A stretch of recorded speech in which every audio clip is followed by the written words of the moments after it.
Join us now for remarkable stories of partnerships across Africa, building the future and changing lives.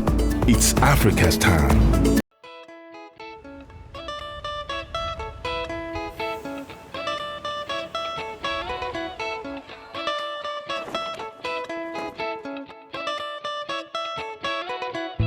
These are Liberian school children today, but behind their smiling faces is the legacy of a shocking civil war. Now the country needs to rebuild its education system and the future of its children. Everything collapsed as a result of the Civil War. What happened is a story that is yet to be told. The school infrastructures were damaged, so the kids themselves came to the point that there's no need to go to school. You can hold a gun and become somebody. You don't need to go to school. And that broke down the whole desire and quest for education. And so the whole system broke down. Millions of kids who should have been at school were drawn into the war. I was determined to find the exact spot of an iconic photo that tells the story. Do you think it's on this bridge or is it that other bridge? It's not this one. It's not this one. It's the other one. Okay. At that time, it was the old bridge. It was not like this. It was old. But it got broken. It's sinking. Yeah. I've had this picture for 8 years. Yeah, well, I'll show you. I said I'm going to go to that spot. I'm going to show you this spot right now. This side. Yeah. This spot. This is it. See where it was. Oh, wow. Yeah. I can't believe it. It's just right here. It's incredible. Right here, yeah. This spot. Right but he would have been facing this direction. Focusing like this. And this is a government. Yeah, government troop. We're going to have law rebel and have government troop. We were fighting for government troop. During the war, the bridge was very risky. Yeah, there's not a small soldier, a child soldier, small soldier. How old do you think he is? 13, 14 years old, just a little boy. Just a little boy. He should have been in school. Should have been in school. Oh, at the war now. I don't know what get him involved in the war. See, they were part of him first thing. How old are you? Me? How old are you? 14. 14. Like age group. Look at this. It's the age group. Same. Yeah. Are you in school? Yes. It's almost impossible to imagine thousands of young Liberians fighting on Monrovia's streets with the classroom a distant memory. Some abducted and forced to become child soldiers. Kelvin Davies was one of them. Hi. Nice to meet you. It's my pleasure. This is my mom. Hey, Mom. Yes. How are you? Hello, my sweetheart. This is your sweetheart. Yeah. My baby, my sweetheart. Your baby, your My sweetheart. You were a young boy, you were going to school, your parents were with you, your family was with you, and then when you were 10 years old, your life changed. What happened? Well, when I was 10 years old, I never knew anything about going on maybe or marriage or whatsoever on my way from school. That's how I got kidnapped out of vehicle with our lesson play of pickup. And I was picked up, put in the pickup, how they carry me. After we went, they put everybody down in a uniform. The first thing they never had a soldier uniform for us. So the same clothes you carry, that's the same clothes you live in, about this size. Yeah. How big was the AK?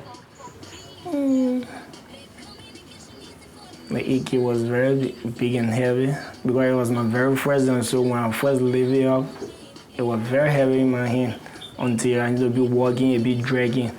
So you were that much bigger than the AK? Yeah. When I was a child soldier, education, I felt that education was not important to me because I had nothing to do with books. Yeah. Rather, the only thing I had to deal with was gun, and that's all.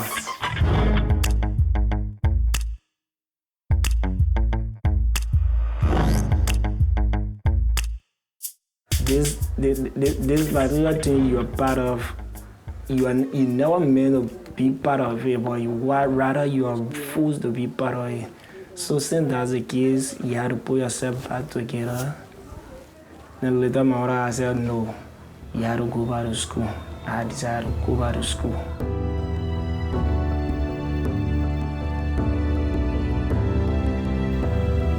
we can state with conviction that our country has turned the corner. Liberia is no longer a place of conflict, war, and deprivation.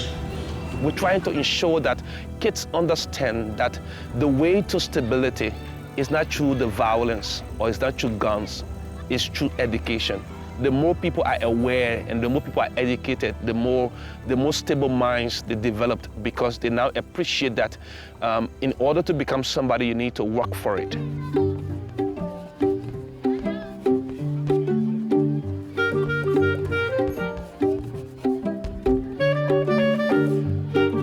Today, we'll be discussing on the topic, the digestive system. Can we pronounce that together? Digestive system. Together we say it? Digestive system. When we talk about the digestive system, we are talking about the food that we eat. Where does it go?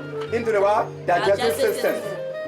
The food passes through a tube coming down here into the stomach. That tube is called the esophagus, right? Yes. It's called the esophagus, the tube coming down here, right?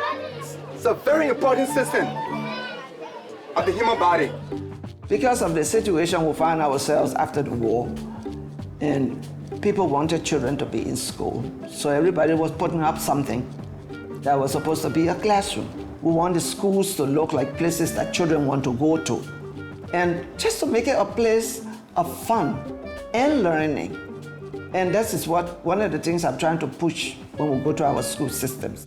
It's a government that believes in education, but it also recognizes the depths from which they've had to come to be able to restore education. It's a work in progress still, tremendous challenges, but I think they're on the right track. So we've come here to film a story about 67 schools being built over the next few years. Wow, that's great. Yeah. New schools. New schools. Wow. I really appreciate a whole lot. You're great things for us.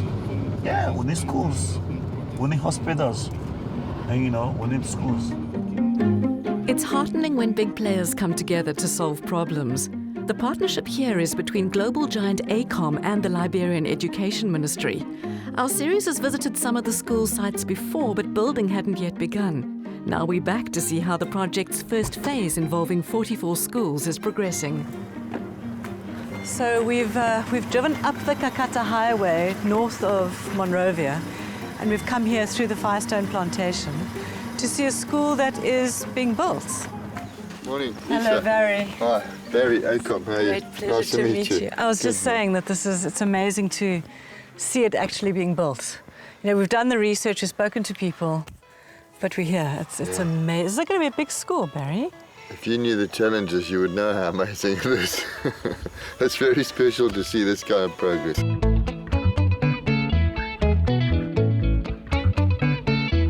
This project is funded by the Global Project for Education. They fund it through the World Bank. The World Bank fund the Ministry of Education, who employ us. AECOM is just here to ensure that the World Bank get what they're paying for, that they get the school built how it needs to be built, they get the right quality, they get it on time, and that the people of Liberia get what the World Bank intended them to get.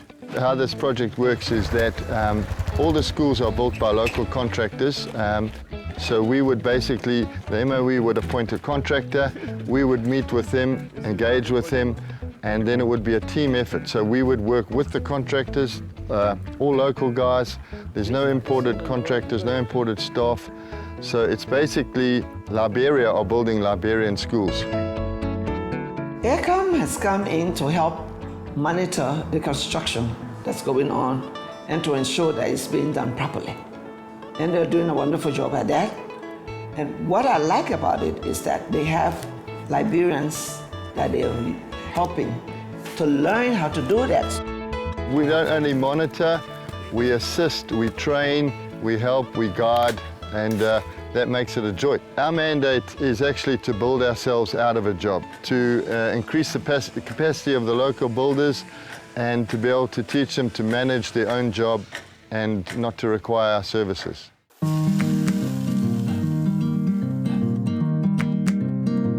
We now have a standardized design that now embodies everything that a school environment should contain. You can see we have the teacher's quarter there.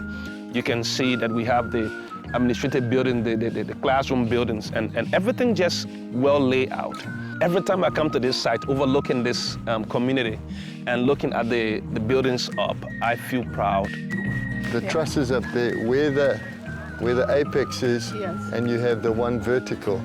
We need a gusset plate over that area. Okay, we will do that for sure. They've been really cooperative. They've been helpful. They listen. They help you wherever they see you falling. They come in, push you, you know. So I'm really grateful. It's a lifesaver for us in the education system, and we're actually working to ensure that what we're putting out there is much more sustainable than we had before. If you travel around and you visit schools, they're brimming with young people. For young Liberians and Liberian children, I think the future is very bright. They just have to stay in school, and then they can really be president as well. Anybody can achieve education. The matter is seriousness and determination. As long as you're serious and determined, nothing will be hard for you. When I was still a little boy, my dream was to become a president. If you want to build something and you want to leave a legacy, then, you know, to build a shopping center does nothing. But to build a school, it's for a good reason. It's not a commercial value, it's a nation building value. And there's a bit of a warm feeling about building a school.